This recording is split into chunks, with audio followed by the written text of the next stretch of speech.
This is the R-58 espresso machine from Rocket. You have all seen this machine in my videos multiple times, but I realized I never gave you an overview of this machine, so here we go.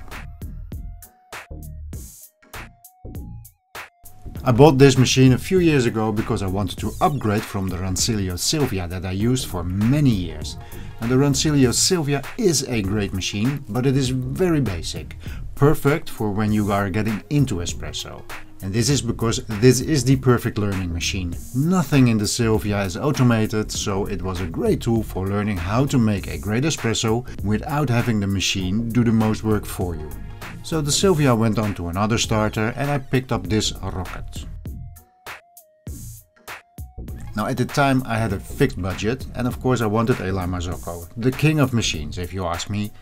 Now the cheapest La Marzocco was just in reach of the fixed budget, but that would mean that I had a great machine, but a crappy grinder. And if you are into coffee, you know that the quality of the grinder is at least as important as the quality of the espresso machine.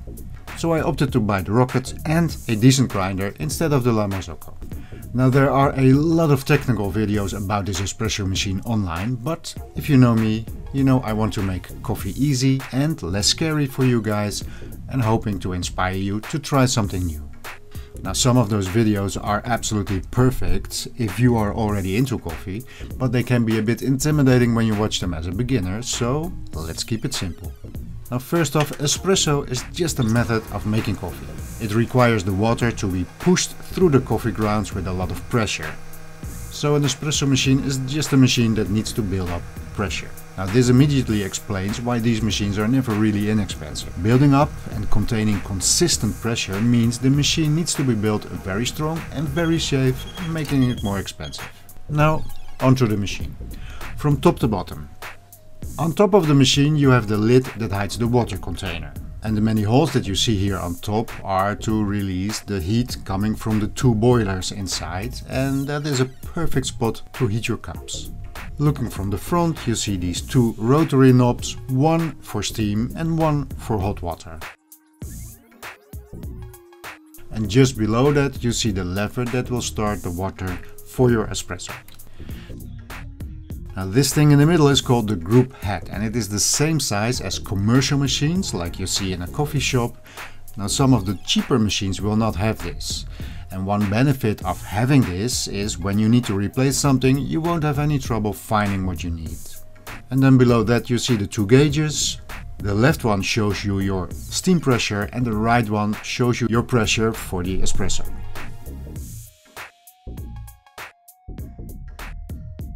And then there is a removable drip tray to catch the excess water, and that is basically it. Now if you don't want to fill the water manually and you don't want to empty the drip tray every time that it's full, this machine is professional enough that you can plumb it into your kitchen system and not have to worry about those things anymore. Now the machine comes with a little control unit. This is called the PID, and the PID will give you access to some important functions. Standard, it shows you the temperature from the brew boiler. The brew boiler is the one that is used for making espresso. You can of course set your preferred language. You can switch between filling the water yourself or if it's plumbed into the kitchen. And the service boiler is the steam boiler. I use it for making cappuccino, but if you don't use it at all, you can just shut it off. This is a nice green solution. You can choose between Celsius or Fahrenheit. And you can adjust the temperature for both boilers separately.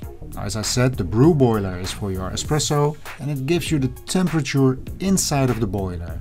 Now that is not the same as the temperature that goes onto your coffee, but if you look in the manual it will tell you what the difference is. And then you can set the temperature for the service boiler, which is the steam boiler. And now we are back to the main display, which will give you the current temperature in the brew boiler, and the machine, as you can see, is still warming up at this moment.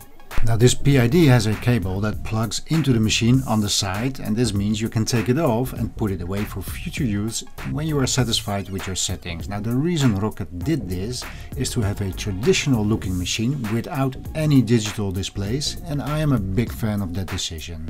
So that is basically all there is to say about this machine. Just put some coffee in your portafilter, put it into the machine, pull the lever and your espresso starts to appear. So that leaves us with the big question: do I like this machine?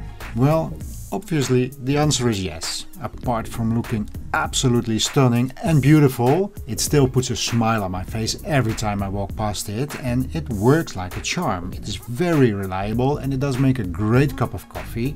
I've had multiple visitors here who told me that this was the best espresso or cappuccino that they had ever tasted in their life. So yes, I absolutely love this machine, and when using different beans, the machine easily demonstrates the different characteristics of those beans. So I love it. And last but not least, it is also a very silent machine. Now, of course, making espresso is a noisy activity, but compared to the previous machine that I had, the Rancilio Silvia, this thing is really quiet.